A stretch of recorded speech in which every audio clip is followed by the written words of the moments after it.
We're still on Sunday, July 15th, and we're going to have some more M3 videos. I've got a couple videos today. We're either, this video, once we take off the tire, will either be about suspension or it'll be about the front sway bar. So, first thing you want to do is obviously jack up the car, and you want to use jack stands. Definitely use jack stands. So, we're going to go ahead and take this wheel off. I'm using my Milwaukee. This is a true impact gun. This is not the 1/4-inch drive. This is the big 1/2-inch true impact. It just zips them right off.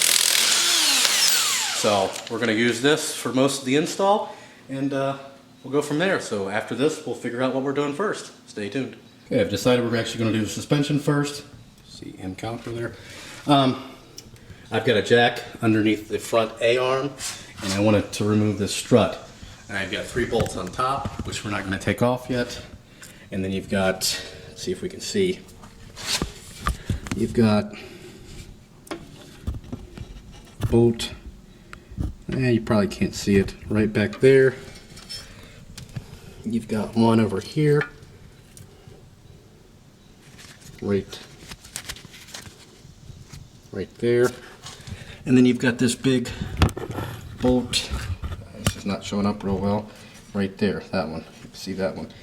We're going to take those off. We'll go ahead and zip those off, and then we'll be right back. A couple other bolts I just forgot to mention. You want to take off your sway bar end link bolt here, and then you'll want to pop these lines out here. ABS sensor, your brake line, just want to pop those out from the mount. That way they don't get torn up. So we're going to go ahead and do all that. Undo that bolt, and then we'll be back. Again, the jack is holding up the control arm there, the lower control arm, front control arm. That way, not everything, the whole caliper and everything just doesn't fall. So, trying to get some better lighting there for you. But we'll go ahead and take all those off, and then we'll be back in a bit. Okay, we've got those 3 bolts off. The wire's undone. Well, actually, they're just pushed out. You can see I've got it resting on the jack there, so nothing falls. It's all loose. And of course, nothing's ever that smooth as it is with the dirt bike videos, which they are pretty smooth for the most part. You can see I've undone the sway bar end link right there. Well, at the actual shock, it's stripped out. So I will need some new end links, and I didn't plan on that. They looked okay, but they're not. You can see everything's loose. Now the next step is to undo these 3 bolts at the top. We'll do those, and we'll come back. I thought I was recording, but anyway, I undid those 3 bolts, and it pretty much just fell down. And there it is. Still in good shape. It's just got TN springs on it. I think that's got 22,000 miles on the actual strut, so not too bad. We'll show you what we're putting in. Stay tuned. Okay, here's what we're putting in. It is a ground control single adjustable coilover complete system. This is not the conversion kit or what have you. And we've got camber plates, camber caster plates actually. And you've got the little pointer here, so we'll go ahead and slab these in. It says driver's side front right here. Obviously it's going to be front, but pretty easy to put in. And go in exactly like the old ones came out. So we're going to go ahead and slap these in there, so stay tuned. Okay, we went ahead and stabbed the other one back in. There's the top. We've got it at -2. The bottom, let's see here, simply put those back in their respective places. We still got to tighten the 2 screws down there. Got to tighten this big center one right. I don't think we're getting that. Yeah, right here. And that'll be it.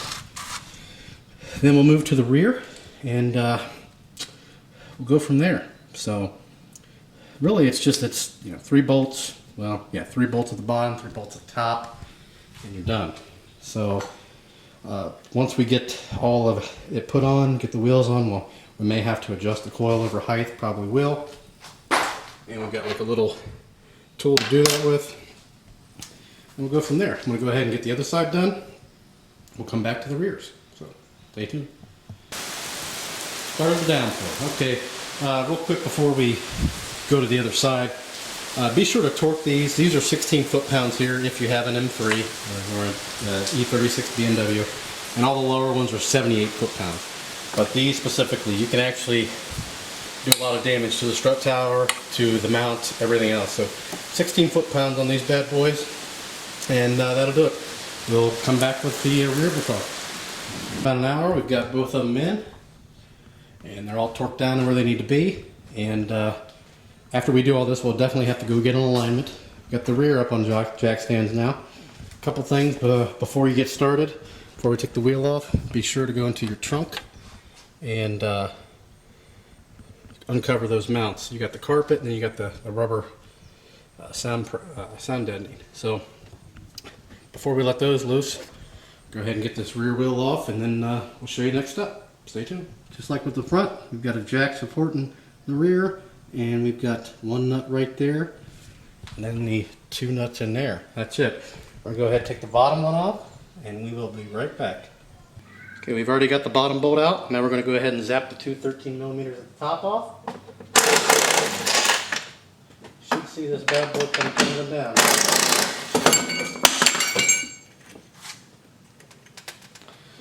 And there it is. Clunk. So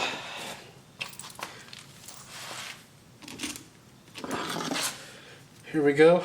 This is a, you know what, I thought this was OEM, but I don't think it is.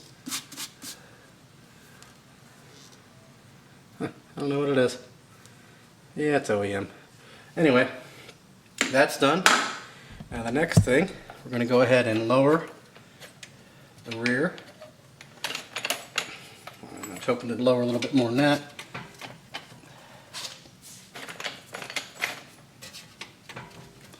Got to get this spring out. We should probably undo the rear sway bar link, and that should lower it down. I didn't think I'd have to do that, but apparently I do. Shoot. I don't want it connected anyway for autocross, but I'm going to go ahead and take that link off, and we'll be right back. Okay, unfortunately, the rear has been a little harder than the front, which is not normal. And the reason being is the spring. I did take the one sway bar link off one side, still didn't have enough room, and it turns out that this spring is pretty tall. It should not be that tall. It is an aftermarket spring, so either it's the wrong one or it's just, you know, not up to snuff. So what I had to do, I just needed a little bit of clearance. I didn't want to pop it out with a screwdriver because I didn't want it to smash up against the car or anything like that. So what I did was just took my spring compression tool and just put one side on it. I'm going to go ahead and yank this out, and then we'll move on. Okay, moving on, you don't use any of these old rubber stops or anything like that. Everything's new. This goes in the top. It just kind of fits in there.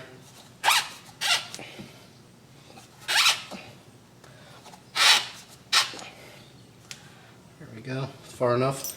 The bottom, you've got your adjuster. Sticks in there, and then you have a bolt and a washer that goes on there. Underneath, goes right through the middle.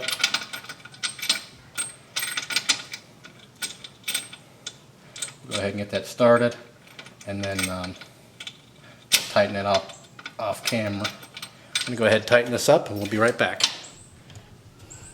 Not sure what I got on camera, what I didn't. I thought I was recording. Top, put that in, put the bottom in here, and then we'll go ahead and put our coil in.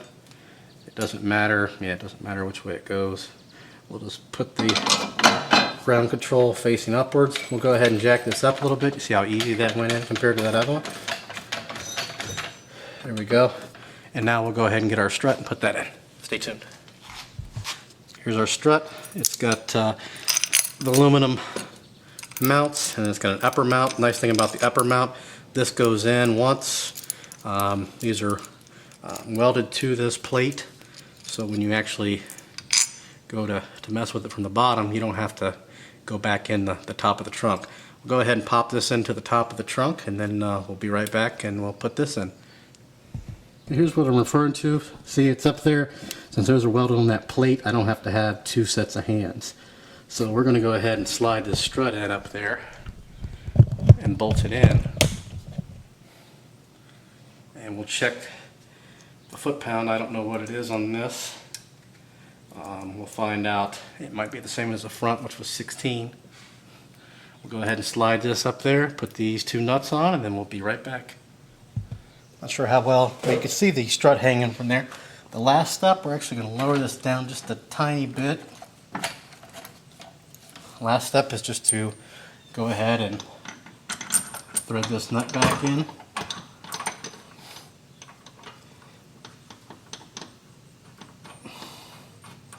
There we go. And once we get that tightened down, we'll be done with this portion. Now, I'm not done with the video yet because I'm going to show you how it sets and all that. Hopefully you kind of remember what it set like before. So that'll do it for now. Stay tuned. We'll be right back. We'll get the other side done and then we'll go from there.